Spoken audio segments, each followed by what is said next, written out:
Hello kabayan, maayong hapon kabayan. Mayroon pong dumating na seedlings. Ayan. Ipapatanim to sa kapatid ko. Ito yung lemon. Usually kulang pa to siya. Ito yung lemon. Ito yung lemonsito. Sabi po may binilahan namin ito. Ito daw ready na malapit na daw ito mamunga. Itong tomato. Ito yung lemon. Tapos ito yung guava apple. Ito yung guava apple. Tatlo yan. Tapos ito atis. Yan, atis to. So, dito ko yan itatanim mga kabayan.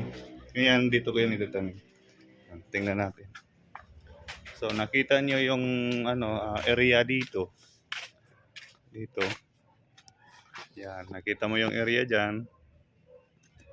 Wait lang po Still watching mga kabayan. Thank you for supporting by Rick TV Official. So, dito ko yan itatanim. Yan. Linya ko yan.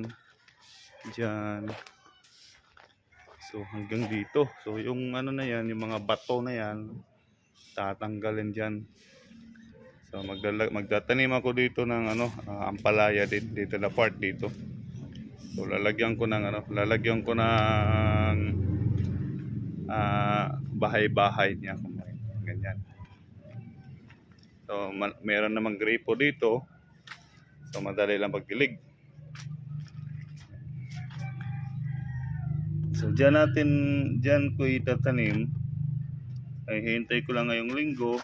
Bibili bibili ako ng abono.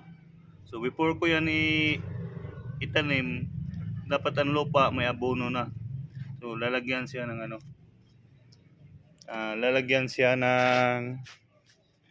abono first. Lalagyan siya abono first before niya sa ilibing, itanim.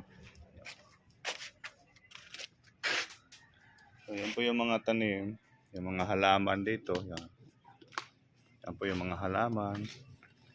Ito hindi to siya lubi. Yan, parang lubi lang siya. Yan, hindi yan.